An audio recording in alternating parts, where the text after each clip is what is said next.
Asalaamu calaykum waraxmatullaahi wabarakaatu walaalaha qaaliga kusoo dhawaada lagjaradeen maadada ocular anatomy and physiology.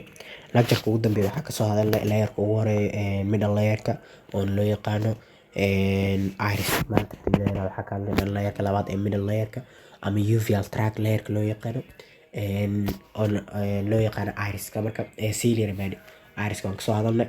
ciliary body ka hadlaynaa haduu ilaahay shaqada oo noo qabato accuracy marka aan soo sheekeynayno dadka dheen biyaha indhaha ka furmay iyo meelaha laga soo waxaas dhan maanta shaqada oo noo qabto muhiimadda oo ishan mataqaana uu leeyahay ayaa maanta ka hadlaynaa haduu ilaahay maxaan ku jirnaa middle layer of the eye structure kaas ku jirnaa ciliary body.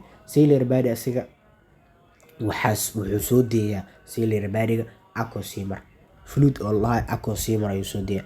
Acosimarkaas markii laga hadlayo qeybaha dambe kaga hadli doona acosimarka laakiin markuu soo deeyo wuxuu soo marayaa anterior chamber ayuu imaanaa.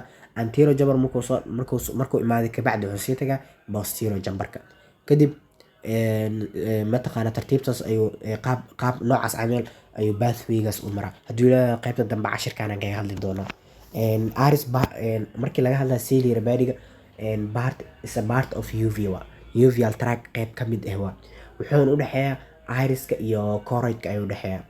Wuxuu u dhexeeyaa iriska iyo choroidka ayuu u dhexeeyaa.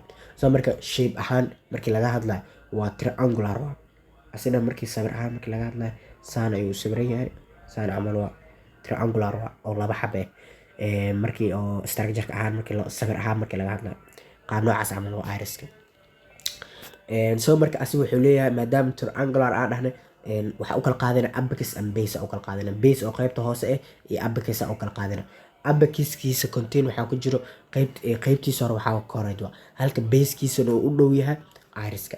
So marka asiga wuxuu leeyahay two portion ayuu leeyahay anterior portion iyo posterior portion.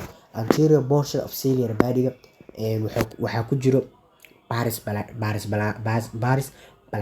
placata waxa kale oo dhihi kara coronal ciliary 70% of processka la dhahay acosimarka laga soo deeyo waa qaybta ugu badan oo mataqaana 70% processka ka qayb qaato.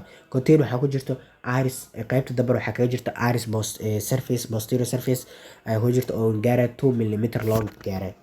Posterior portion of ciliary body asiga waxa loo yaqaanaa pars plana magac kale dhihi karo waxa waa orbicularis sinoatus ay loo yaqaanaa. So marka asiga waa fat or pigment dufin oo color pigmented soo kale in adultiga oo markii ay dadka waaweyn markii laga hadlayo anterior posterior wuxuu gaaraa 4.5 ilaa 5.2 mm ayuu gaaraa in the nasalka oo qaybta oo nasalka. Halka temporalka qaybta oo nasalka dhexe soo kale temporalka geesahana wuxuu gaaraa qofka 5.5 ilaa 6.3 mm ayuu gaarayaa. Waxaa jiro ciliary body compound asiga wuxuu ka kooban yahay muscle ayuu ka kooban yahay.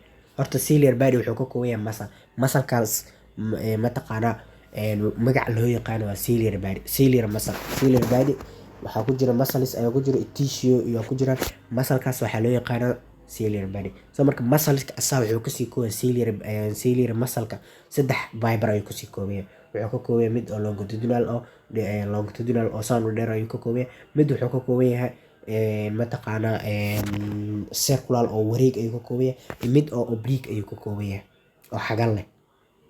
So marka ciliary body wuxuu leeyahay 4 layer ayuu leeyahay. Cornea marka ka soo hadlayna 5 layer ay leedahay sclera marka ka soo hadlayna waxaan soo dhahnay 3 layer ay leedahay.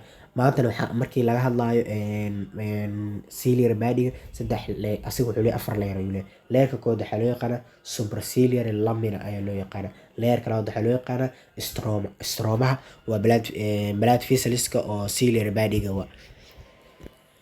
Kan saddexaad waxa loo yaqaanaa basal lamina. Kan ugu dambeeyna waxa loo yaqaanaa oo afraad epitheliumka. Nerve supply nerve sensationka oo ciliary body wuxuu ka helaa parasympathetic ayuu ka helaa oo ciliary muscle-ka oo two sensory posterior ciliary artery. Innervation wuxuu ka helaa oo innervation ahaan waxa quudi that cranial nerveska nervaha saddexaad ee cranial nerveska quudi oo loo yaqaano oculomotor nerve. Haduu ilaahay intaas ku soo gabagabeeyna casharkan ciliary body oo iska maad in la daawasho video. Assalaamu calaykum waraxmatullaahi wabarakaatuh.